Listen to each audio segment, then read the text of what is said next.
In this episode of Hot Hardware's 2.5 Geeks, we're going to have more GeForces with extra letters stuck on the end of them, more Radeons, and all kinds of bubbling tech news with bubbling, effervescent people. Next.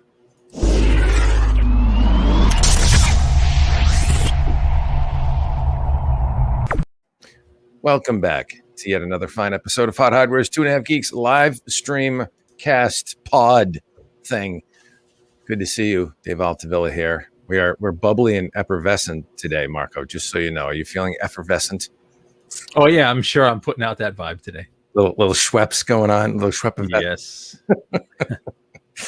Yeah. Chris, how you doing over there? How's things in Maine? Is it roasting still, or are we cooling off? We had some heat. Yeah, it was cooler today. It was definitely hot and muggy yesterday. So looking for improvement tomorrow when it should be back down in the 70s and sane. So getting better. Same for us. The folks in North Carolina, I was talking to some folks at Qualcomm today. The guy lives in North Carolina, and he's like, what are you whining about? 85, 90, that's beautiful weather. Mm-hmm. But we definitely aren't used to those kind of thermals. Interesting. It seems like your sound alerts are offline. I'm getting some alerts from Twitch. Yeah, that's every time. Every time? Okay. Yeah, just ignore that. Only we can see it. Ignore there are no gremlins. Ignore them. Okay, cool, great. We won't feed the gremlins either. Well, very good. Lots of things going on. What's in your labs these days, Marco? Are you working on anything interesting, or are you catching a breather for a change? No breather. I launched 4 articles the last week. So the stuff that I don't have done, looking at my list here, just the same old stuff that I haven't finished that's been getting pushed off for weeks. So I'm embarrassed to say it. Well, you locked and loaded on 2 reviews that we'll be getting to later on in the cast. GeForce RTX 3070 Ti, we'll be discussing that. We'll be discussing a new Radeon, interestingly enough, a Radeon Pro Viz card. And we'll look a little bit at the Zenfone 8, which is kind of an interesting offering from the folks at ASUS coming up. I'm in a bit of a lull right now as well, but I do think I'm going to get tapped for some video work. I think some friends, some of our friends from AMD are going to have some interesting technology for us to look at, which we can't talk about right now, but some things to work on in the future. And never a dull moment around here. Chris, you got anything on deck, or are you currently idle in between yourself? We'll change that, by the way, if you give the wrong answer. Right. I mean, idle as far as HotHardware goes, maybe. Definitely not idle as work overall goes. So we'll leave it at that. Okay. All right. Well, we're gonna line up some stuff for you. Don't you worry your pretty little main head. Okay. Mm-hmm. All right. Let's dig right in. Seems like we've got the audience building, but let's dig right into the headlines first to touch base on a couple of interesting things that were bubbling across the channels this week, and then we'll get to the deep dive stuff that probably will interest everybody, the GeForces and the Radeons and all kinds of other stuff. But let's talk about the Playdate Portable Gaming Console that hits pre-order crank up in July for $179 schmackaroos. That's the retail price. Interesting device. It's a tiny little monochrome display, believe it or not, 420 by 240 resolution, powered by an ARM core processor. I'm not sure if it's dual, quad. I'd have to look that up. 16 megabytes of RAM. That's not a typo. 16 megabytes of RAM, and a little crank that can be used as a controller. Pretty interesting little device. Wondering what the buzz is about it, because man, we posted this news story and it blew up. I mean, it was driving crazy traffic. A lot of Facebook people interested in this. The Playdate, and it's by a company by the name of Panic. Interesting name for a company, and it's as Brandon puts it, eye-searingly yellow, as you can see. Sorry, is that as in Panic at the Playdate? Maybe it's got 4 gigs of RAM, and then if you hit the Playdate site, I'll have to dig into this if I can. Let me dig into this. Hang on one sec, and just drop this into the chat as well. If you hit the Playdate site, you can see a little bit more about it. There's a bunch of indie titles, I guess I would call them, that are supported. It's a pretty interesting little device, like, Sasquatches, Up in Smoke, Executive Golf DX. I could see you golfing with that crank. Looks like a little TV. It's kind of fascinating looking, I will say that. But Marco, do you get the jam on this thing? It's quirky would be an understatement, I think. I think it's a combination of being quirky, reminiscent. If I'm remembering correctly, the original monochrome Game Boy is still the best-selling console of all time. So, these simpler, lighter duty, long battery life, indie games, it looks like a really cool build. I think there's lots of interest in that kind of stuff just to do something different. But I don't know enough about it to get too jazzed. I mean, it seems like a cool little device. That crank on the side, we were chatting earlier. I guess my initial thought without reading about the device was it's like some sort of a built-in battery and you crank it to charge it. But you said it's a controller and you can shoot a gun and crank it. That's pretty wild. Yeah, you can make your character move in a side scroller, that kind of thing with it. And do some different, it's part of the controller. So you've got what looks like a Nintendo 2-button setup with the little cross, controller. But yeah, that crank is additional controlling functionality. That's what we know. It's pretty cool. Chris, this kind of thing, your jam, or are you, give me the full fat, Game Boy or whatever? I mean, it's certainly funky. I guess obviously if the games are different from what you get on a Game Boy, you chase the games. But I think as an experience, as maybe a conversation piece, it's definitely interesting. Yeah, low power. I could, maybe a time killer. You're, I don't know, sitting on a plane, goofing around, and you want to dork out with this thing. Yeah, I was trying to figure out with the cable there. So is it battery powered or is it plugged in? That's a good question. I just had it up. Let me hit that link again. I don't, it is battery powered and it has a little adapter. Yes. Okay. Looks like some sort of USB-C adapter or USB-C, USB-C to A cable. So there is a charger functionality, as we would say here in Boston. So having it there in what looks like a bedside clock kind of configuration, I guess if you were to game on it in the evenings, it would have the advantage of not having blue light to stimulate you and keep you awake. Yeah, there's a lot going on in it. If you hit the specs on the Playdate site, 802.11bgn, Wi-Fi built in. So it's not screaming fast Wi-Fi, but Wi-Fi's built in. It's got the D-pad, the AB and sleep menu, and the 3-axis accelerometer crank, they call it. Kind of wild. 14 days standby clock, 8 hours active. So I guess that can be a little clock, little bedside table clock for you. It's kind of. I bet you there's like a cool little community of devs that just want to build wacky stuff for this thing. That could be a huge reason why it's popular. Yeah, it's kind of neat. It's different.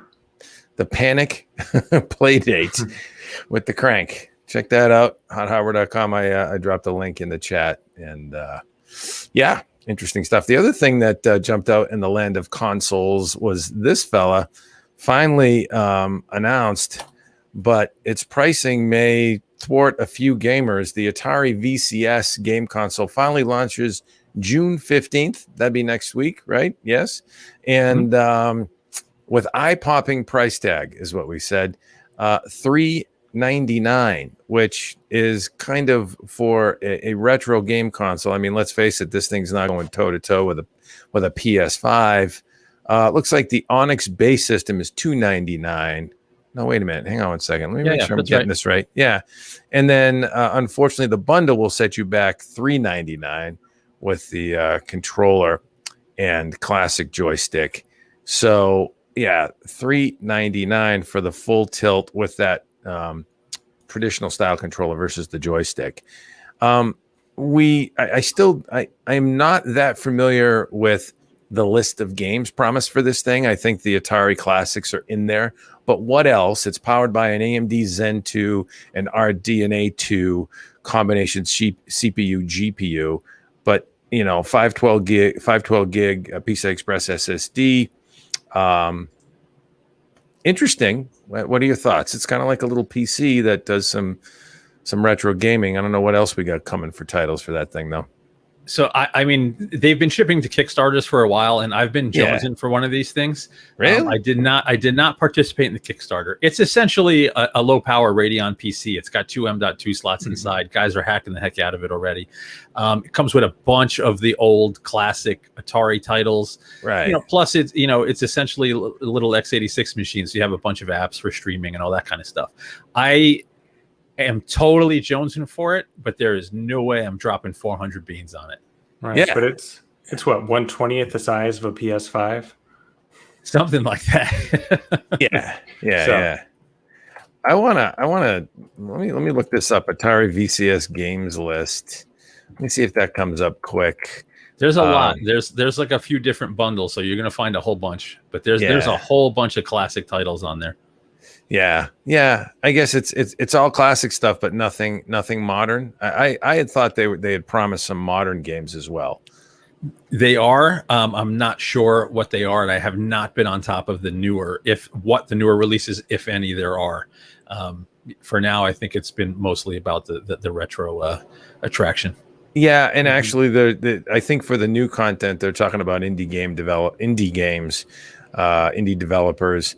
But retro ROMs and emulation, I mean, it's kind of cool. There's no question about it. And then of course, all the classics in there, and HD game streaming services, and a PC mode.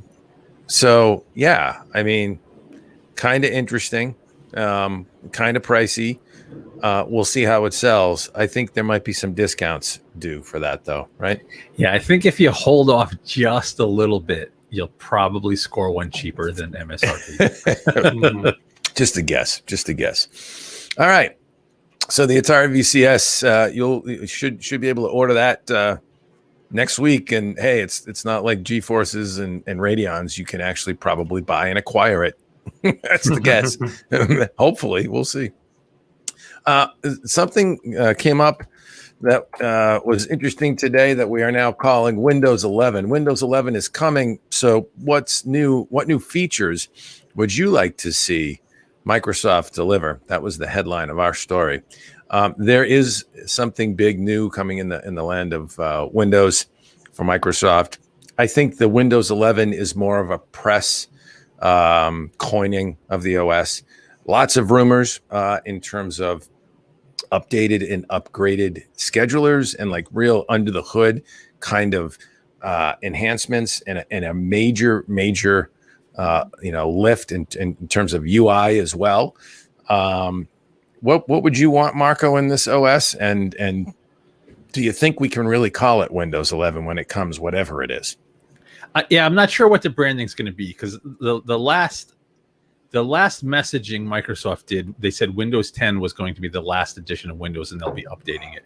But then 10X disappeared, and who knows? I would not be surprised if they wanted to sort of re-energize the branding and come up with a new name. We'll see. I'm not sure. I have not been on top of it. But what would I want in a Windows 11? I want to see a further streamlining of the OS, not more stuff crammed in. So further streamlining of the OS, faster, lighter weight, quicker booting. I want closer cooperation from Microsoft with Intel and AMD to boost performance and take better advantage of multi-core processors and larger caches and the newer architectures that are out there. You see what Apple can do with, an M1 CPU and software that's specifically designed to exploit it. And there is no reason Microsoft and Intel and AMD cannot wring more performance out of the platforms that we know and love. One feature, if I did ask for a feature addition, it would be super easy, tight, seamless smartphone integration that's not as clunky as the Your Phone app or some of the third-party things that are out there. I want to literally say, send my phone a text to authorize the link and respond to it, and then just have the screen mirrored and no other crap. Like the last time before way back when Microsoft was first messing with the Your Phone app, Mhm. it like wanted to change the launcher on my phone. I'm like, sorry, I'm not letting you change the launcher on my phone just so I can get text on my screen. So like, I've stayed away from it since then. But that's probably all I'd really ask for. Yeah. And I think you're probably onto something there in terms of phone integration. I think we've heard from multiple OEMs that, the PC, they're working on solutions to make the PC more integrated with the phone, ecosystem. And I think that's a natural amen on, a lighter weight, tighter coupling with the hardware, for Microsoft for this next version of the OS.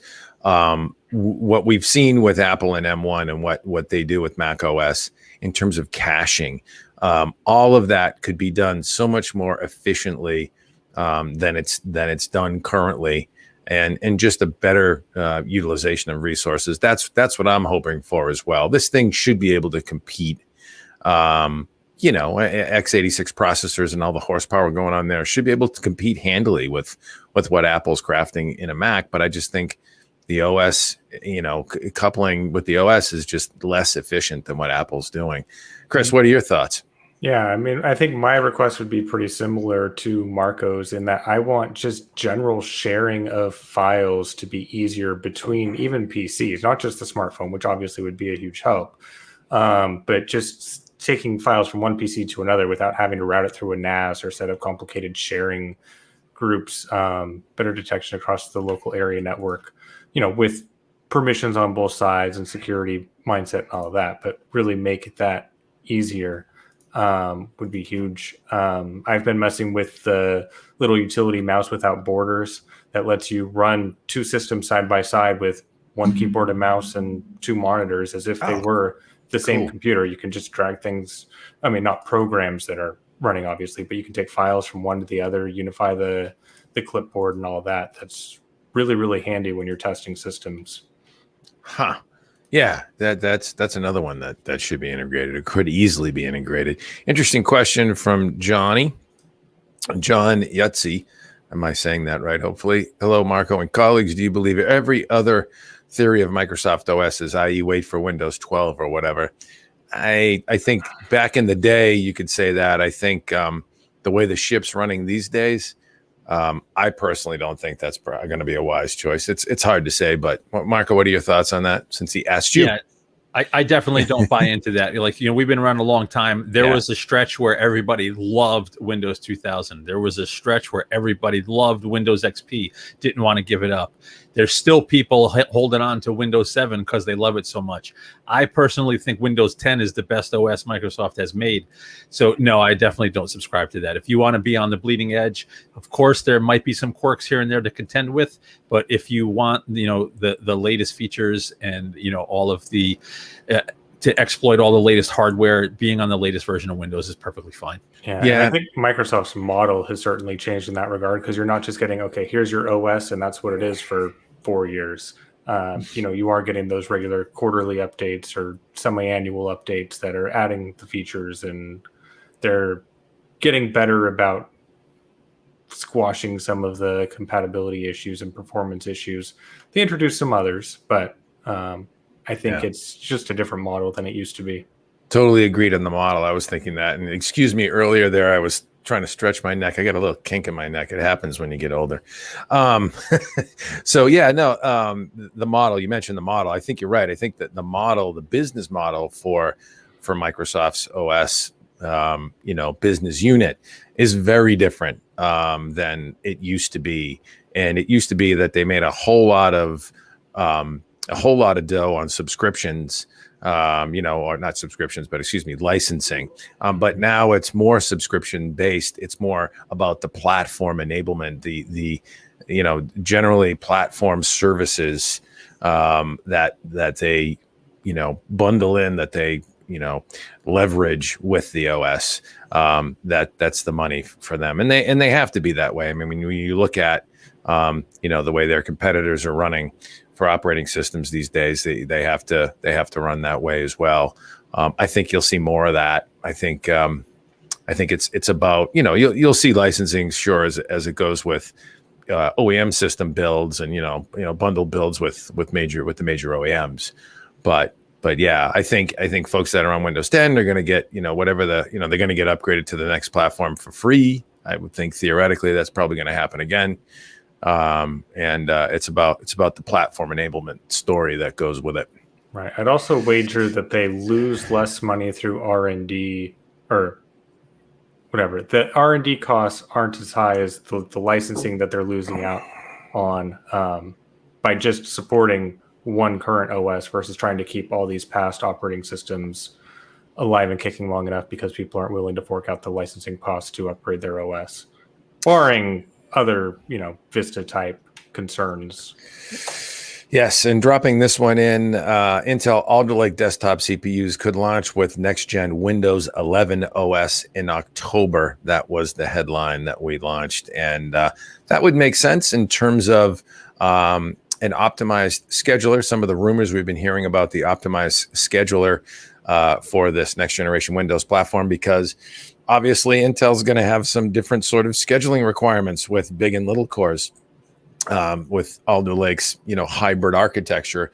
So that sort of lines up as well in October. So yeah, interesting stuff. We won't belabor that too much. Mark, I don't know if you wanted to comment on Alder Lake there, but I'll just drop that link in and folks can hit that article's up live at HotHardware right now. Yeah, no, I think if Intel will definitely need to do some special magic with Microsoft to ensure Alder Lake performs well with the different type of cores on there. So it does make sense to have some sort of collaboration and some sort of, some sort of co-launch. I don't know if it will be that tightly integrated, but, hopping on the Windows 11 marketing bandwagon, if that's what it's called, if Microsoft is going to spend big bucks on promoting it, which they probably will, it makes a lot of sense for that to happen. Yes. Yeah, efficiencies all around. Certainly with big little cores when you talk about mobile PCs, laptops, all that good stuff. Interesting stuff for sure. And I think, man, end of the year Q4, our usual rush when we have lots of new releases as we bring up to CES and announcements. Could be real interesting, sort of landscape changing happenings going on, which I'm kind of excited about. It could be fun. Not excited about going back to Vegas next year, though. Can't blame you there either, buddy. Yeah, I don't know. We may. Who knows? Who says we have to necessarily go to Vegas? We'll see. We'll play that. I'm looking forward to traveling again. I just don't want to go to Vegas again. Yeah. And actually, we had another headline that I'll just drop in real quick. This was a popular story, but has since been debunked, and we will probably update it. GeForce RTX 3080 Ti nerfs not only Ethereum hash rate, but also other coin algorithms. And there were some mixed results there. I think one miner expert, aficionado, if you will, was chirping about how they were noticing nerfed hash rates on other coins. And then some other folks were saying, well, I'm seeing, pretty decent performance. But the bottom line is GeForce RTX 3080 Ti is nerfed for the major coin that drives GPU demand in the miner space, and that's Ethereum. And 3070 Ti, which we launched the review of today, Marco's review, is also nerfed. And so you would think that at some point the squeeze would be a little bit less on these new NVIDIA cards that are intentionally limited for mining, but I don't think we've seen that yet, right, Marco? Yeah, I mean, I don't think NVIDIA would just try to slip that under the radar. That would cause a huge storm that would make no sense for them to do that and just not explain it with the press and put that information out there. So I'm not surprised that initial story or the initial source for that story was mistaken, or perhaps he had some other intentions. Who knows? But yeah, I don't think NVIDIA would do that and try to let that fly under the radar. Yeah. So we'll see what happens there. Do you want to let's shift into the meat and talk about some of the major review activity we have going on this week? And it's been a busy week so far, and it's only Wednesday. You want to hit Radeon first, and then finish up strong with RTX 3070? Whatever works. I got them both Okay. sitting next to me, so Right. whatever you tell me to pick up first, I'm going to pick up first. All right. Well, hang on. I'm gonna make a quick mention for not our sponsor, but Chris, are you imbibing any suds today? Any craft brews, buddy? I am not. I did not have time to stop by the fridge today. Oh, dang, dude, you're disappointing me. I'm having some Samuel Adams Wicked Hazy IPA. It's a New England juicy IPA from the folks at Samuel Adams. I like it. And yes, we like to sample the craft beers here because when we happen to join you on the interwebs at Beer 30 on a Wednesday, hump day, a little libation helps lubricate things. It's all good. All right, let's pick up the Radeon Pro W6800 review, Marco. Oh, so you can pick up that card. AMD RDNA 2 infused workstation muscle. Now this was something that caught me by surprise. Didn't see coming. Nice to see it. RDNA 2, big Navi, if you will, and a ProViz graphics card from AMD. They had been kind of quiet until recently with workstation graphics cards, getting their clocks cleaned by NVIDIA's Quadro lineup. But that appears no longer to be the case with this blue and white fellow. Sharp-looking card. I really like the color combo there. What do you think? The phenomenal photography helps. Like, look at knew we were going shot. Look at that shot. You know, it just jumps off the page. And he's terribly modest as well. Mm-hmm. So here it is. Here is the Radeon Pro W6800. That is, Right, I cut love to that him now, blue. Chris. I forget the name There of you the go. card. I forget the name of the blue. Like AMD had a specific blue when they chose this. So really nice card. If you're equating it to a consumer class card, it's basically identical to the 6800. So you have the W6800 and Radeon 6800, the same big Navi 21 GPU on there, the same number of compute units and stream processors. It is not the full implementation of Navi 21. But this card has 32 gigs of RAM, not 16 like the consumer class cards, plus, all of the certifications for those professional, ProViz applications. Now, if you come by the site, check out the article, look at all the numbers. It looks particularly strong.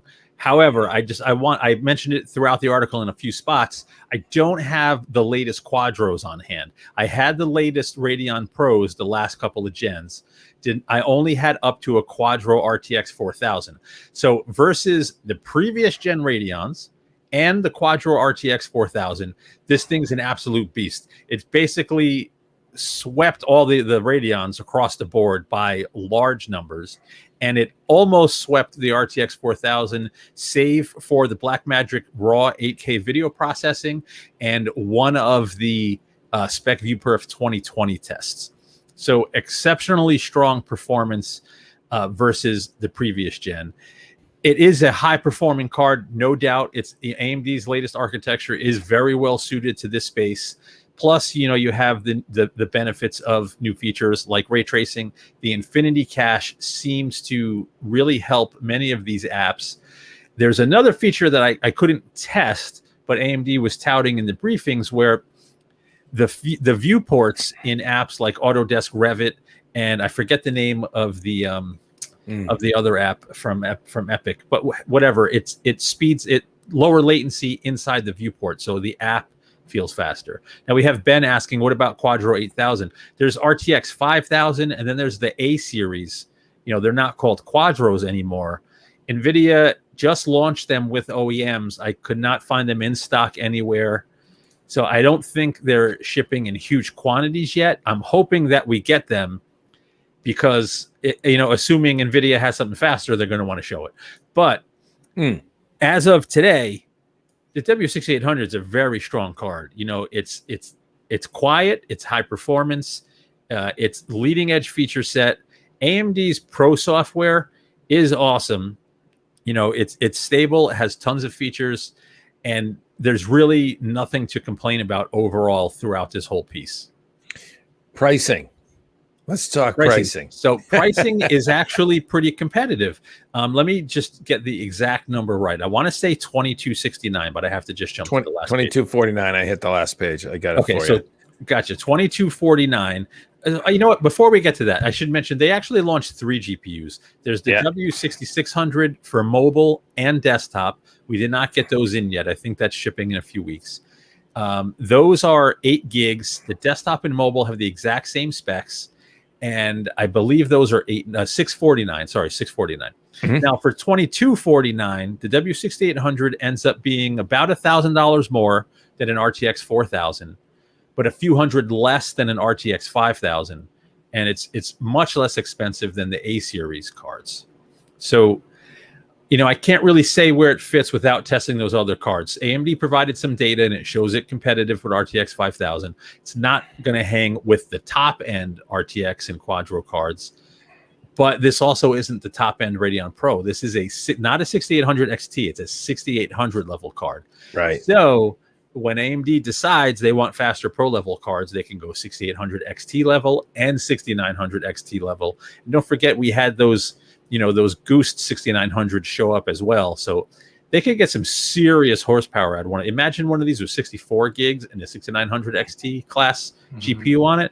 There's going to be guys jumping all over this thing in the Pro Viz space. So it's just good to see AMD. So the same way AMD kind of returned to the high performance space in consumer graphics, they've absolutely done it here again with the W6800. Interesting to see the slew of those are mini DP, I assume, those ports on the backside of the card. Yes, it can do 6 4K displays, 6 independent 4K displays. Yeah, baby. That's some visualization. That's what that 32 gig frame buffer is all about too, in some cases. Obviously, you need to squeeze the workloads in there too, but yeah, man, that's dialed up, and that's no joke. When you can drive that kind of resolution, simultaneous display resolution, that's heavy duty big iron work.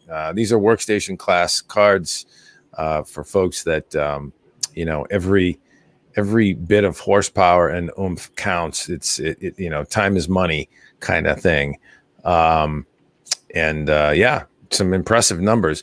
Surprising. We haven't been seated by the folks at NVIDIA, and that's a hint, NVIDIA, if you're watching right now, with your latest Ampere-based technologies in the Pro Viz space, because, obviously AMD is sending it out. So I think maybe this is assumption, NVIDIA, or it was just sort of, hey, we got the other guys smoked. They don't have anything to answer us, so we don't need to really talk about it. It sells itself. Well, no, we get a little competition coming up. There's no such thing as Italian guilt. Nah. Yeah, it's good stuff. Any other thoughts before we move on, Marco? No, it's pretty straightforward. Definitely come by the site, because I completely revamped the test bed, and it's all the latest versions of a bunch of apps in the piece.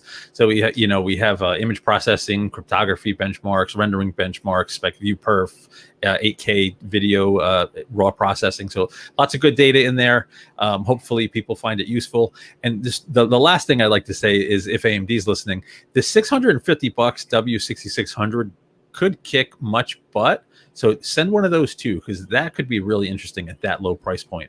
Yeah, absolutely, man. If you do Blender, if you're in things like Blackmagic, and then you look at all the Pro Viz apps like 3D Studio Max and CATIA, it is just smoking the benchmark charts. So good stuff for sure. Yep, definitely. From the folks at AMD, big Navi comes to the Pro Viz space. All right. I'm going to mention one real quick thing here that folks should check out, shifting gears quick before we talk about GeForce RTX 3070 Ti. We'll finish up on that. But if you haven't seen this yet, I'll just mention it quickly. The Zenfone 8, Miriam Joie did a review for us. The ASUS Zenfone 8, tiny but mighty Android, Snapdragon 888 powered device. Display is small by today's standards, 5.9-inch Full HD AMOLED display, 2400 by 1080 resolution, 120 hertz display, HDR capable as well.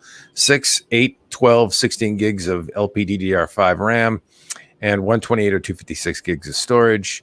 And I want to say this thing retails starting at $599. I'd have to look that up.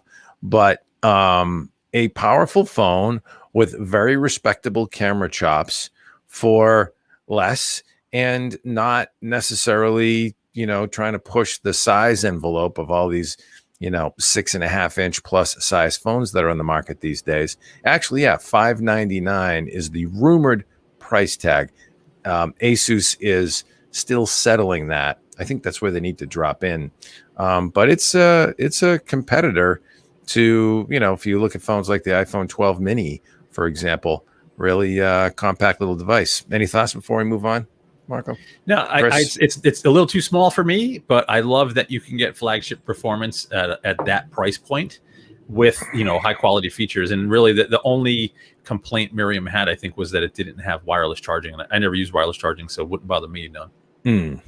Yeah, that's the only drawback there. And that is a select few group of people. I actually happen to like wireless charging. I use it. It's just convenient, drop it in the cradle for me, but not necessary, I think, for a lot of folks. 4,000 milliamp hour battery, middling battery life.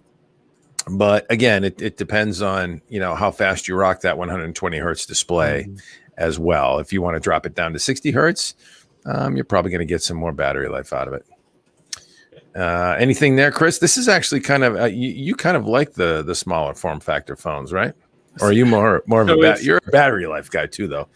Well, battery life number one. I used to be as giant a phone as you could get me, the better. I rocked the Nexus 6 proudly when that was a behemoth. Now we're looking at a 5.9 inch phone and saying that's small. I don't know what happened there, but the way things change is fascinating. So, I'm not as picky about the size of the phone anymore. I have to have two phones on me because of work and, personal life. So smaller does help in that respect for the pocket. But, I see Marco smirking. I know where he's going. Yeah, I know. It's not the size of the phone; it's how you use it. Oh boy, 5.9 inches above average. There you go. He's not wrong, by the way. And Muted Antihero says, I like OnePlus phones. I like OnePlus phones too. I run a OnePlus 9 Pro. Love it. And I do find myself, when I want to squeeze out some battery life, dropping down to the 60 hertz refresh, because 120 does crank the battery life a little bit. But yeah, man, I mean, it used to be that phones, were in the 5-inch and 5.25-inch size. Now 5.9, 3.5 inch going back to like the 3GS. Yeah, that's crazy. But now 5.9 it feels small. But I think ASUS could sell a lot of these things if they price it right. It's not the motion on the GMSA. It's the size of the frequency modulation. James, wise words. Yes, it's you're not wrong either, James. We'll leave it at that. This is a family show, so we're going to stay out of those weeds. Let me tell you. Yeah, in all seriousness, no, I think Samsung sold a bunch of 20 fan editions. It shows that people want these affordable, fast phones. So ASUS can sell a bunch of these if they market it right. Yeah. You strip out a couple of the features that cost money. Things that cost money are things like wireless charging. That are more fringe features. You got to have the basic stuff: good camera chops, good performance, beautiful display, right? And then it's like, what can you trim out that will get the price tag down?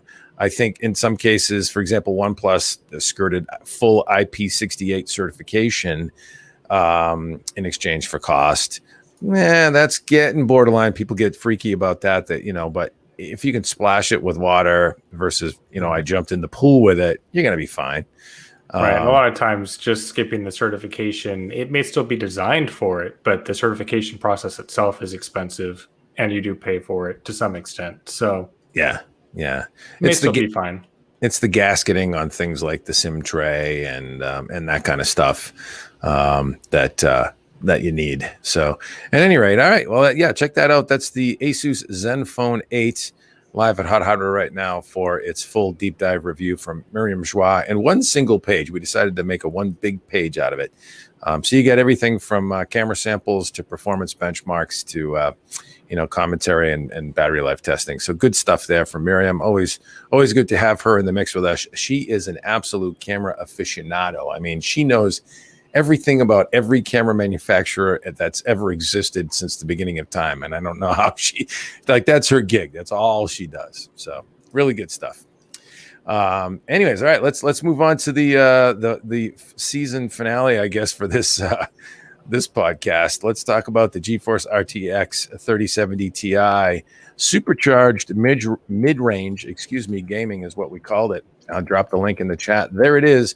The 3070 Ti looks a heck of a lot like a mini 3080 with opposed dual axial fans, one on the front side, one on the back side, but the heatsink design is more of a 3070. At first I thought, oh, this is just a 3070. No, it's actually a little bit bigger and set up more like a 3080 in terms of those front and back fans. Performance was interesting. We'll dive into that. Strapped with 8 gigabytes of GDDR6 memory, faster GDDR6 memory is the main event, but there's a few more other resources on board in terms of CUDA cores and things like that. Marco, what did you think about this thing? And is it worth its price point at $599? Hopefully that people can buy at. Worth its price point is depending where you're coming from, right? So is it worth it? Yeah, you can justify the price point, but let's do some explanation first. So here it is. That is the 3070 Ti. It looks somewhat like a 3080. It's about a 3/4 of an inch smaller, as Dave mentioned, different heatsink design. And this is a 3060 Ti, but this is what the 3070 looked like as well. So you notice both fans on one side, it's about an inch shorter, and then this guy has the design where one fan pulls air through and shoots it to the top of the case. The other fan pulls air in and exhausts it out the vents in the case bracket. So the design is kind of a hybrid between the 3070 and the 3080. That cooler is phenomenal on this card, even overclocked to almost 2.2 gigahertz with, I think I got a plus 400 megahertz overclock on the RAM. I didn't see GPU temps go higher than the 75 according to EVGA's precision utility. And the fans, they do spin up, but the card stays quiet, right? If it's only doing 70 something while overclocked that high, the fans aren't really cranking all that much, and the limit when you have temps that low, that chart actually tells the story. The power limit was limiting the overclocking. The card was basically saying, hey, you hit the power limit. We're not going to let you go faster. Partners may be able to push these faster. That said, it's effectively, like, the easiest way to explain it, 5 to 12% faster than the 3070. Unlike the 3080 Ti. So 3080 Ti launched last week, and that card really distanced itself from the 3080 and was basically performing like a 3090. Some people were thinking that the 3070 Ti would do the same. It would really distance itself from the 3070 and, come close to the 3080. Not quite the case. The 3080 is in a class above. It's just much faster across the board, much beefier across the board. Versus the competition, the 3070 Ti clearly superior for ray tracing. Then you have the added benefit of something like DLSS if you want to run that and boost the performance even higher with games that support it. In traditional raster, it trades blows with the 6800, and the 6800 has an MSRP $20 less. Now, I know it's silly to talk pricing right now because it's all over the place, but MSRP is all we have. When stuff settles, that's where these cards should land. And at $599, it's really going to depend where you're coming from, right? Nobody's going to care if you already have like a 2080 Ti or any of the current 30 series cards. If you're on a 10 series card, this is a huge upgrade, right? So it debuts at $599. It beats a 2080 Ti with the leading edge architecture with essentially half the price that the 2080 Ti launched at. So in that way, it's really nice. You get NVIDIA's latest architecture and latest feature set, support for everything NVIDIA supports, and performance like a 2080 Ti for $600. There's no way you can complain about that. In light of other cards currently available in its price bracket, it's harder to say win because the 6800 is very strong, except for ray tracing, relative to the 3070 Ti.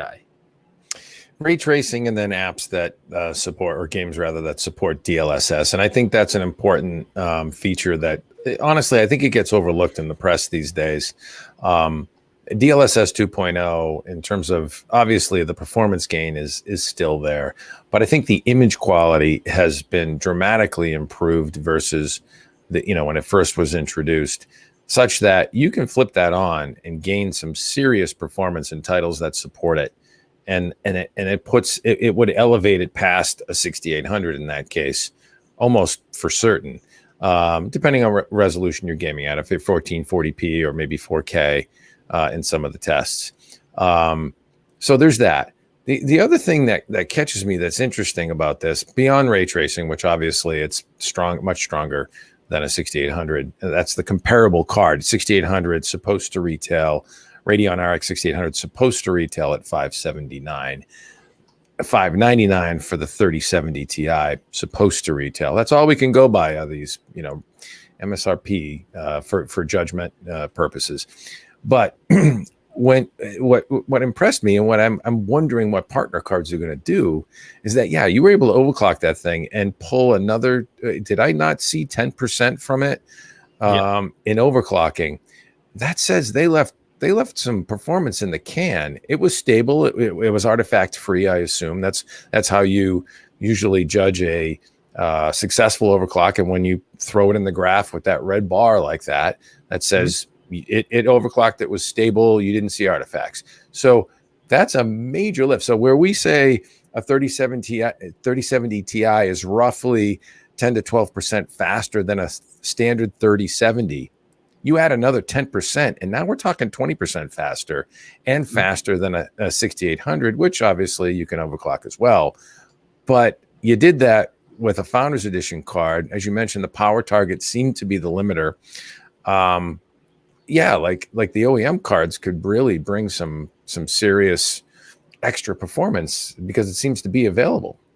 If NVIDIA lets the partners change that power limit, they don't traditionally do that all the time, except for like special edition cards. So, even if partners have the best, most powerful cooler, it's great. But the Founders Edition was only running at 75 while over 2.1 gigahertz. So, what are you going to get it to 73, 70? It's not, that's not that, when you're that's low, that's not limiting your overclocking potential, So it's that artificial power limit governor that's pushing it further.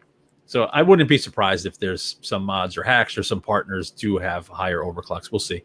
I was going to say some mods, some hacks, some interesting cards from OEM partners that'll probably come at a premium.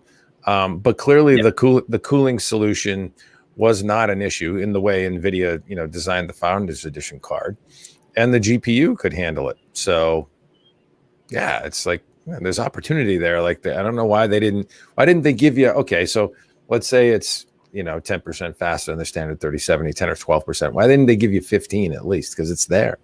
It's just, it puzzles me. It was available. It seemed to have been available. I know yield and all that comes into play, but I think they'll probably have the partner boards come in a few percentage points faster than the Founders Edition, and it'll really just be slightly higher clocks and slightly higher power limit. We'll see.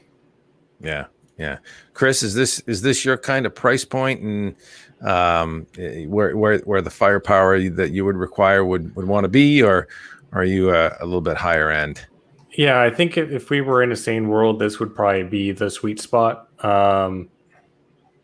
It's still crazy. I mean, years ago, I would have said, a $300, $350 card for most people. The way things have crept up, $600 just isn't that outrageous anymore, especially when it's probably a quarter of the price you can actually buy a GPU at. So I'd like to get back to those numbers for sure. And I think this is going to deliver excellent performance for just about any config that most people are realistically running until they're trying to get into some really crazy exotic setups, or start pushing really high refresh rate at 4K or something. Yeah. It's funny, I think we had a comment at HotHardware, which was something to the effect of, the new normal $599 cards are mid-range. Well, it's upper mid-range, for sure. But Yeah, I mean, that's the thing. I mean, yes, $1,000 GPUs, when you can get them for that at their MSRP, 6900 XT, that's $1,000, right? So that's the high end. Now, just like $1,000 phones tend to be the high end. But then again, if you're a gamer, these are the, absolute critical piece of technology you need in your rig, other than a CPU. Like without it, you're not gaming well. No What are one you can laughing answer about, that, Marco? James. I want to answer James' questions. GPUs at MSRP will come before Half-Life 3. Valve is not a game company anymore. I didn't see that come in, James. You wise guy. Yeah, no, I think you're right. I think you're right, Marco. And we've heard some theories that the chip shortage and substrate issues will come in the second half of this year. We're quickly coming up upon that time frame. We're also going to run into the holiday shopping season, which will place additional demand. I think once Ethereum 2.0 comes out and the proof of stake, algorithm that is versus proof of work, which is what's that's based on now, and why GPU mining is efficient on it. Once they change that algorithm, I think there's going to be a pretty big relief on from the mining aspect in general. But I'm not sure that the consumer demand is going to wane much, because it's just so pent up right now. It's crazy. Another coin is going to take its place. So James is asking to kind of, can build upon what you're just saying. What do you guys think will happen to PC gaming versus consoles now that PC gaming isn't as price competitive? You're only talking in terms of hardware that PC gaming's not as price competitive. And even with a couple $100 more, right? If per the GPUs, CPUs aren't crazy anymore. You could still build a nice gaming rig for not an insane amount of money, right? Let's say you spend $1,500 to $2,000 on a gaming rig today.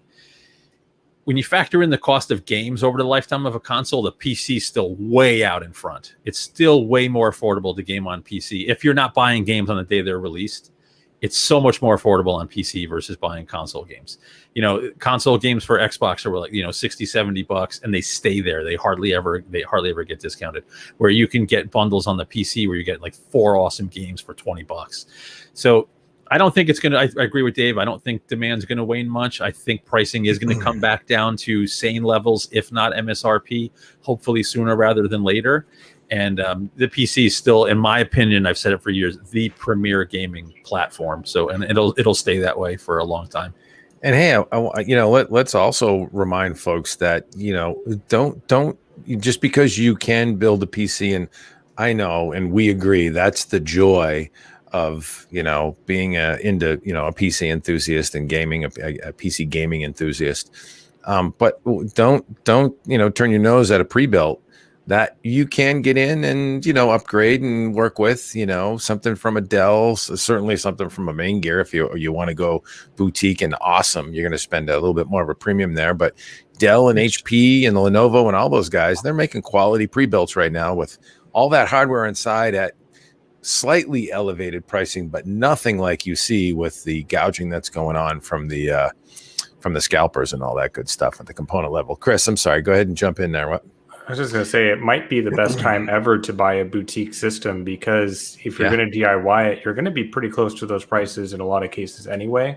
So you might as well get that real extra polish on that you can't really DIY yourself without even more expensive equipment. Some of the finishes and custom tubing work that the boutique builders do is just, it's art in and of its own right.